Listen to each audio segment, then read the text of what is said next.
Hello and welcome to the Poverty Franchise Podcast. Today it's PJ. Again, another NFL week has come and gone. NFL Week 13 Roundup. We're just going to jump right into it, get right into the winners and losers of the week. Starting with the Thursday night game, the Bills beat the Patriots handily 24-10. Steelers beat the Falcons, leading off the Sunday games 19-16. Packers beat the Bears. Aaron Rodgers still in fact owns the city of Chicago. Sucks, but hey, we'll get to that a little later. Detroit Lions trounced the Jaguars 40-14. Browns and Deshaun Watson's first game back beat the Texans 27-14. Vikings edge out the Jets 27-22. Mike White having another fairly good game. He'll probably, as long as he doesn't do tremendously terrible in any game, will probably be the quarterback for the rest of the year, including a potential playoff run. Commanders and Giants tie 20-20 in an overtime game. Eagles versus Titans. Eagles beat up on the Titans 35-10 in A.J. Brown's revenge game. Ravens win 8, and Lamar Jackson's out for 1 to 3 weeks. PCL strain. We'll get into how those next 3 weeks look for the Ravens a bit later on, but they win a goddamn fucking snooze fest. Again, fire Nathaniel Hackett. I can't really say much more than fire him. They win 10-9. I'm just gonna get my weekly Broncos bashing out the way. Just fire him. And Russell Wilson is getting closer to he's kind of looking cooked out there. I don't know if it's the cooking ain't right. The cooking definitely ain't right. We know this, but I don't know what it is about. I really don't. Also, I got the Falcons cut back. We're drinking water. Always stay hydrated. Seahawks beat the Rams 27-23. 49ers beat up on the Dolphins 33-17. Jimmy Garoppolo goes out. He's going to be out 7 to 8 weeks, which means he can return to the playoffs. So right now, it is Mr. Irrelevant, Iowa State quarterback from loser of the Cheez-It Bowl to Clemson, Brock Purdy. He was a good quarterback in college. I understand why he slipped to the 7th round, but hey, he played good in that emergency relief. We'll see how those weeks go. He's in a pretty shit position. They're being thrusted in, but he has a great defense and great supporting staff around him. Deebo Samuel, McCaffrey, Kittle, and the like. Good line, anchored by Hall of Famer Trent Richardson on his blind side, on the right tackle position. That is. Bengals beat the Chiefs going to Joe Burrow's undefeated against the Chiefs. He won 3 times, all in the year of 2022. I think that was a Bleacher Report tweet I saw about that. Raiders beat the Chargers 27-20. That's another one of my predictions. Holy shit, all my predictions were fucking wrong this week. Holy fucking hell. Cowboys trounced the Colts 54-19. Jeff Saturday's a fraud. I think it's safe to say now. I gave him the benefit of the doubt. I was wrong. And Tom Brady leads them in miraculous comeback. On Monday Night Football, beating the Saints 17-16 in a very important divisional matchup. Even though the Buccaneers didn't rush for shit, the Saints didn't either. So, hey, fuck it. I guess it works out sometimes, right? To dive into some of these games, I first want to dive in looking at Vikings-Jets. Mike White had another good game out there. He did throw 2 interceptions. 57 attempts, 31 completions, 369 yards. He was playing from behind. There's not really much else you could really do with that. But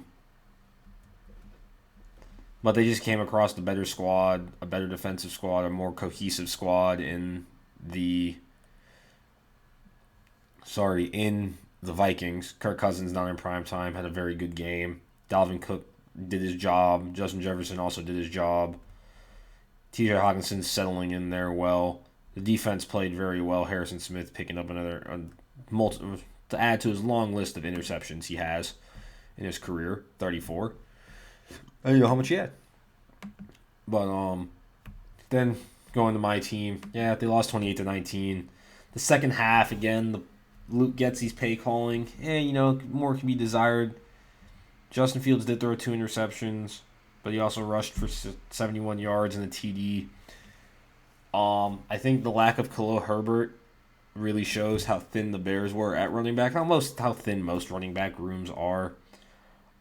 Chase Claypool had a good game, got targeted a lot. Cole Kmet got targeted a lot. Equimius is looking like a good 4th receiver when the receiving core is good. He'll be a good piece to bring out in 4 receiver sets. And the defense, other than Jalen Jones, Jack Sanborn looks like once the defensive line gets fixed up, it looks like he'll be able to play really, really well out there. But yeah, when you got no Kyler Gordon, you got no Jaquan Brisker due to injury, yeah, it's kind of what happens. I think if they're in, the game probably goes a different way, especially with Jaquan Brisker. But yeah. The Lions have found the offense they were at the beginning of the year, and then the defense finally stopped someone. Trevor Lawrence's coming out party last week was spoiled this week. He still passed for a pretty good rate. Travis Etienne could not get it going on the ground. Christian Kirk had a good game, but Amon-Ra St. Brown continues the explosion. Jared Goff looked really good out there. DJ Chark also tapped in another 98 yards. Jamal Williams got yet another rushing TD, still leading the league. Because he has 14 rushing TDs on the year. A lot of these are like 1-yard punch-ins, but you can't fucking discredit that. But yeah, Amon-Ra St. Brown the year. He's played 11 games. He missed a couple weeks due to injury. He missed week 6. I only missed 1 week. I must have missed only 1 week because of their bye. I forget if he's missed 1 week or 2 weeks. How many games have the Lions played? This is what I get for not preparing. 12. Oh, he's only missed 1 week. Okay, yeah. Missing a week. 76 catches, 6 touchdowns, 830 yards. He's having himself a year. He's all that's promised to be, and they got Jameson Williams back. He didn't really do much. In this game, it is his first game back, coming off that ACL tear, and he only played 8 snaps. But adding him into the mix, putting him in the slot with DJ Chark and Amon-Ra St. Brown, you're adding fuel to a supercharger at this point. That's a really bad example, so you put air in it.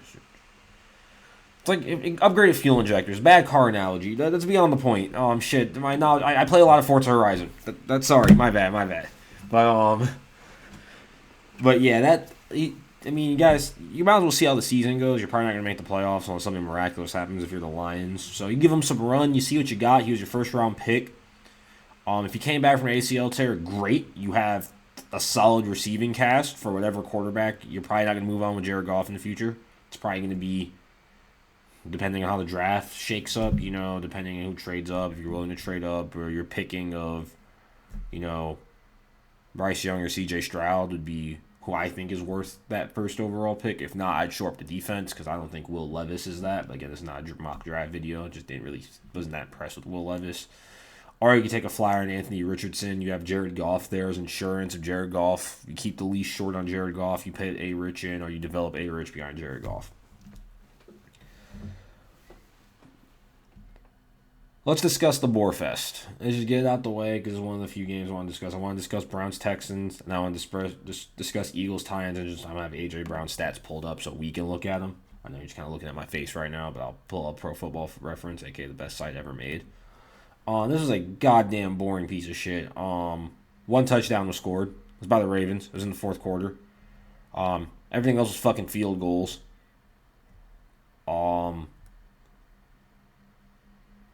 Total yards of offense combined, it was just above 500 through some miracle. Russell Wilson, he had a good completion percentage. 17 to 22, 189 yards. He also rushed twice for 21 yards. Latavius Murray couldn't get it going on the ground, which is just a constant theme. Here is that teams can't keep it going on the ground. Greg Dulcich, the young tight end, he had 85 yards receiving.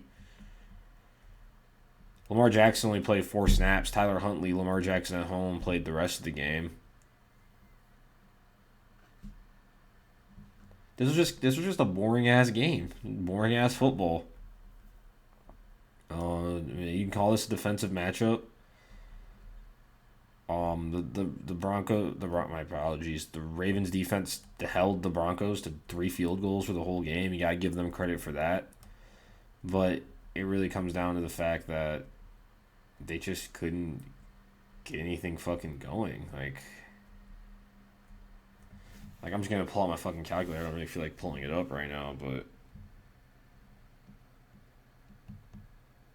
let's see. 189 divided by 22.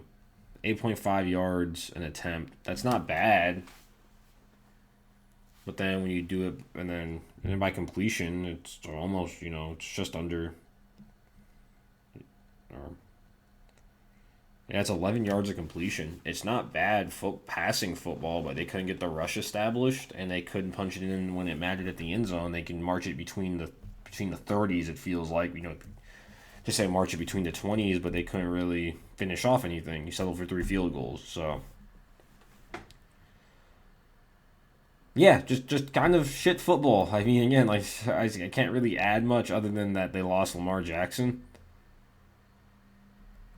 for the whole thing. I mean, yeah, you had the punters punted 7 to 6 times respectfully for 7 for the Broncos and 6 for the Ravens. So I mean, you can't not rush the ball and expect to have a good offense. It's just the moral of this YouTube channel, I guess, so far. But hey, it is what it is.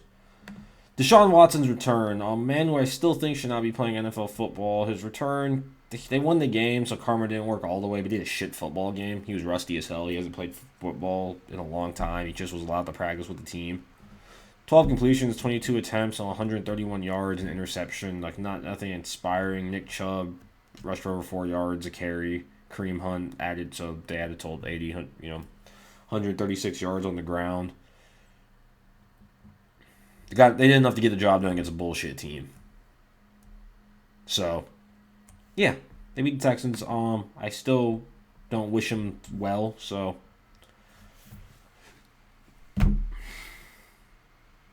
it is what it is on that front.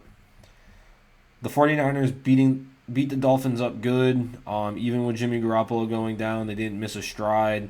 The 49ers defense shut down the Dolphins offense, or as close as you can get to shutting down the Dolphins' offense. I mean, you held them to 17 points, which is really good. Sure, Tyreek Hill still went for 146. You did force Tua to make two interceptions, sacked him 3 times. But Brock Purdy came in 25 of 37, 210 yards, 2 TDs, and a pick for emergency service. They don't get much better than that. Christian McCaffrey got 80 yards over in the air, 66 on the ground. Deebo Samuel at 58 receiving. Brandon Ayuk had 46. Kittle had 22. I mean, and Juszczyk added a couple catches as well. Really, shout out the defense. Shout out Nick Bosa. I think he had Nick Bosa had himself a great game. Had himself all 3 of those sacks. Fred Warner was one of those interceptions as well. Fuck, dude, the 3rd interception. Oh, Skylar Thompson came in for a possession. Interesting. I didn't know that. I don't know why Skylar Thompson's probably not going to be in the NFL after this year. That's crazy. Just for fun, I just want to look at Skylar Thompson's season statistics. He actually played a few games this year. He started no touchdowns and 2 interceptions. So 58 to 2. Yeah, it's probably not an NFL quarterback. But hey, get to play in the NFL. That's a lot more than a lot of us can say. Now the last game, as I said, I wanted to discuss was the Titans and Eagles affair. AJ Brown's revenge game. The Eagles beat up on them 35 to 10. The GM gets fired while they're leading the division, even though it is the AFC South. It's kind of a Mickey Mouse division. Derrick Henry did not rush for 100 yards this game, so they lost. That happens every time. I can almost damn near point at it every time, and that's what's going to happen. AJ Brown had 8 catches, 119 yards, and 2 touchdowns. Devontae Smith had 102 yards, another touchdown. Jalen Hurts had 2 for 380 yards and 3 touchdowns. They played Gardner fucking Minshew this game. The Titans defense just couldn't do shit about it. And the Eagles defense feasted on Ryan Tannehill and their pretty, not suspect offensive line, but very middle-of-the-road offensive line. I got the GM fired. Don't trade star receivers in the league. They're hard to come by. Even if you pick, I know you flipped it for a first-round pick. I get it. It's worth a first-round pick. They're hard to get. You either have to suck really bad and draft the right ones, or have the cap space at the right time to sign the right one. It's hard to get star receivers in the National Football League. Share screen real quick.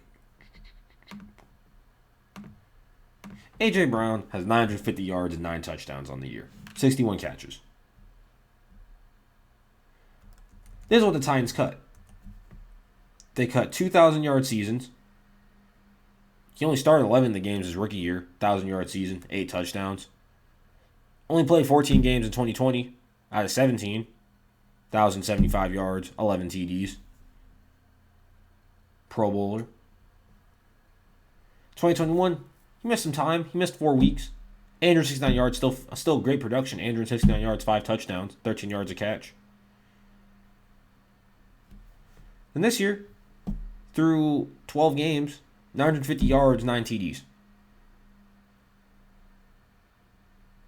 Let's look at the Titans, shall we?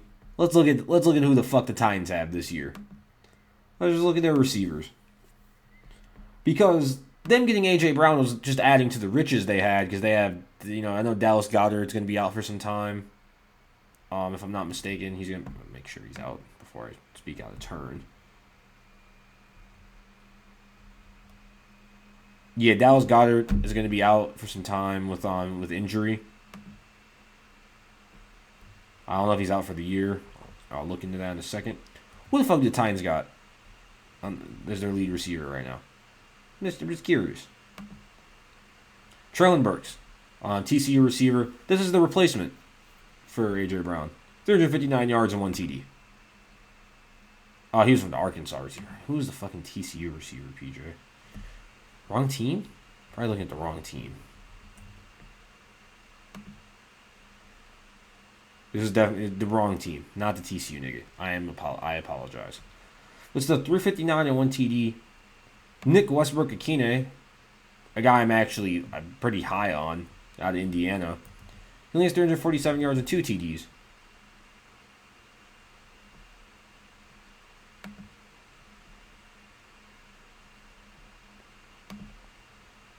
These dudes combined barely get over the production. And then Robert Woods, long time. We talked about Robert Woods a couple weeks ago. These 3 dudes alone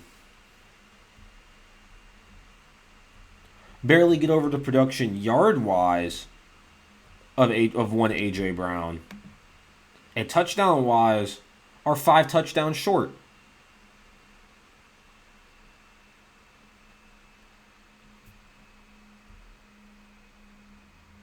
There's long pauses for some sort of fucking dramatic effect. I don't know why.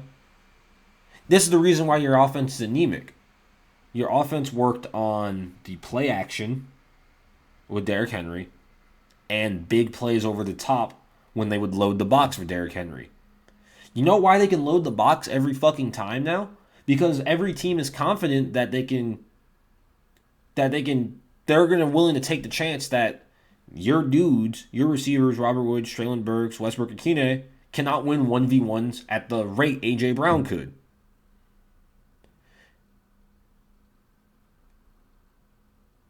And still does.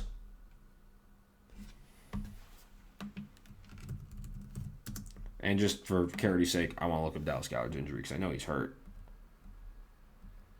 Yeah, he's on IR. He won't be back for a few weeks, but really, GM should have got fired the second he did that. Truly, you don't trade number 1 receivers in the league, legit top 10 receivers in the league, unless they're like a locker room problem or something off the field, something like that.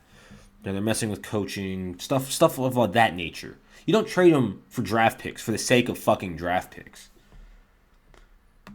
And Mike Vrabel's pissed. And guess what? I'm glad the Titans chose Mike Vrabel over whoever GM, whatever the fuck his name is. Because that's what he is now. Whoever the fuck his name is.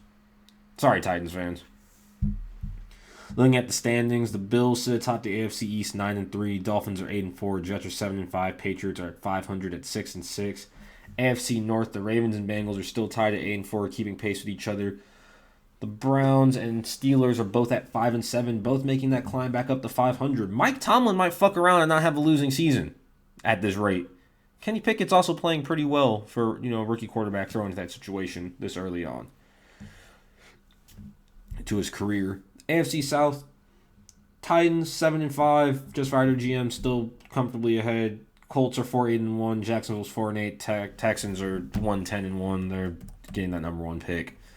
AFC West, Kansas drops a game. They're still well in control, 9-3. Chargers 6-6. Raiders are 5-7. Broncos slipped to 3-9. Slowly giving the Seahawks a really good draft position. Eagles 11-1. Cowboys 9-3. Giants 7-4-1. And the Commanders 7-5-1. Now with that tie, that puts the Commanders in a very interesting scenario where they basically have to hope they don't have the same record as the Seahawks by the end of the year.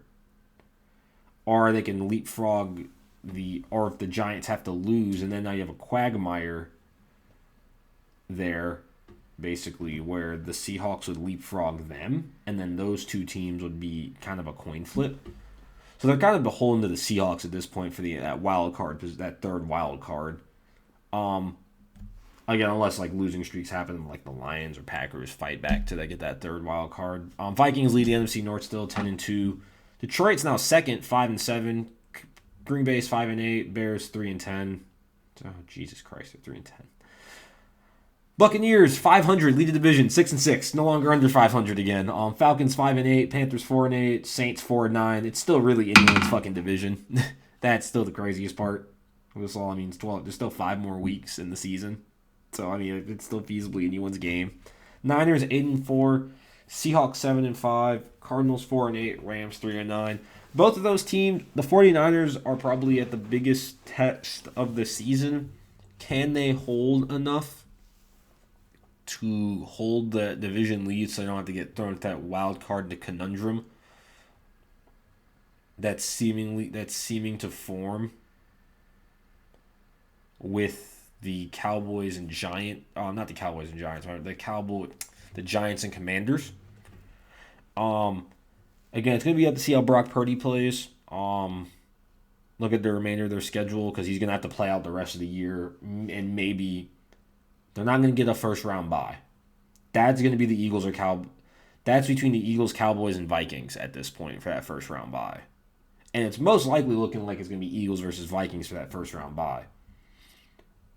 They'll have that home playoff game. Brock Purdy's going to have to win a home playoff game. And it's probably looking like it's going to be against a fairly good team. It's going to be a division rival in the Seahawks, or it's going to be the Giants or the Commanders.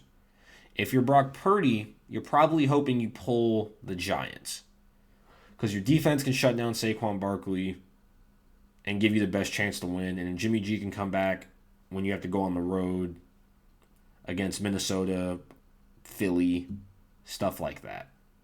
Because Dallas is most likely going to get Dallas is most likely going to get Tampa Bay.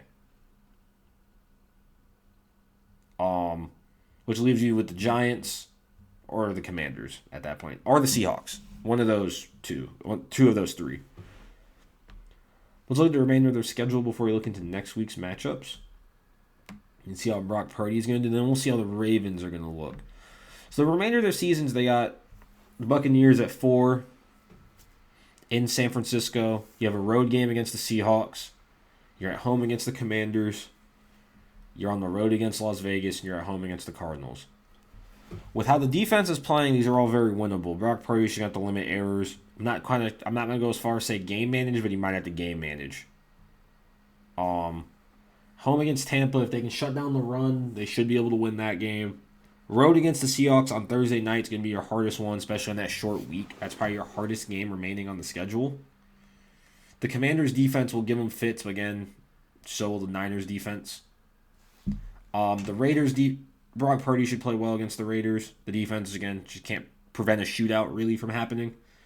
And then the Cardinals, once again, the 49ers' defense, barring any more injuries, should hold.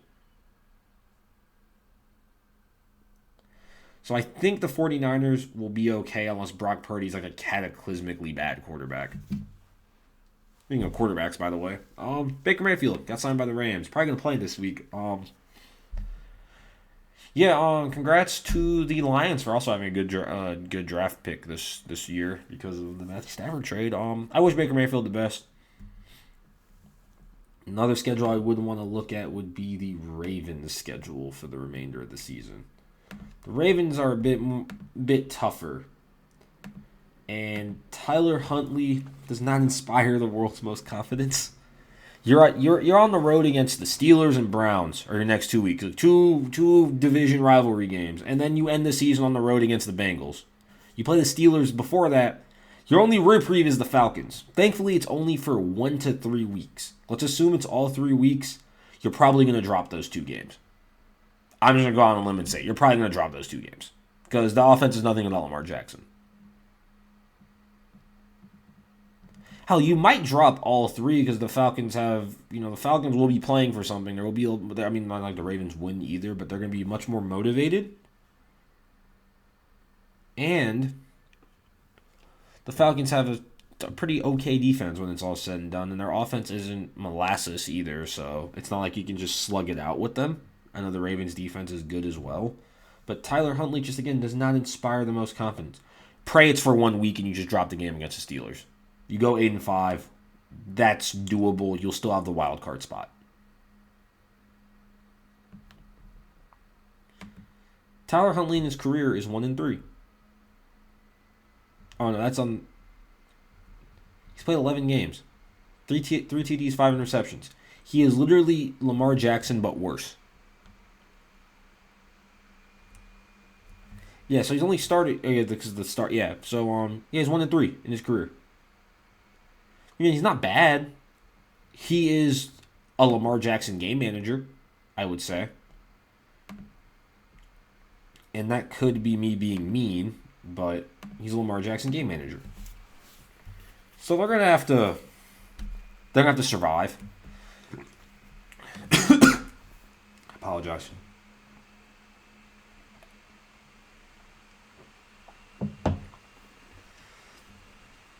Again, you hope the Jets keep skidding. They drop another game. They don't really win another one. You should be able to claim that third wild card spot. Lamar Jackson's out for 3 weeks. Lamar Jackson comes back. You beat the Steelers at home. If Cincinnati takes advantage of that and wraps up the division, they don't want anyone hurt.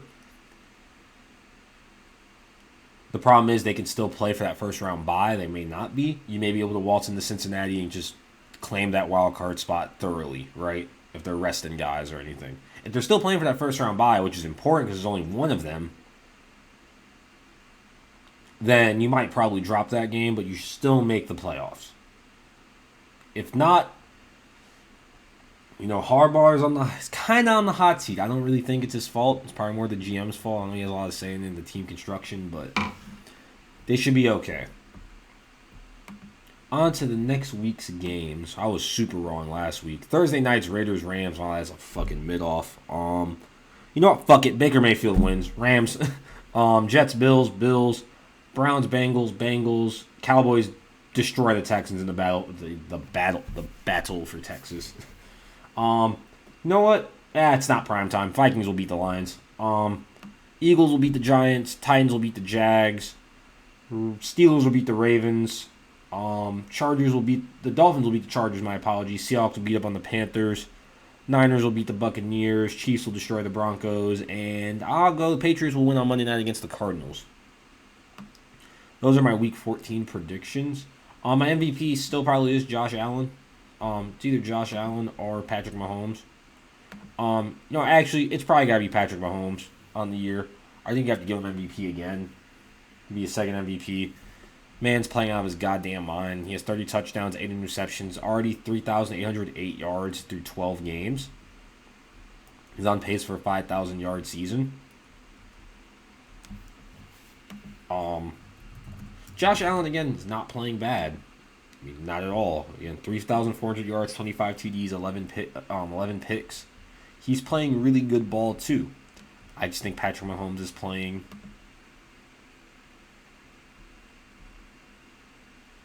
that much higher level of ball.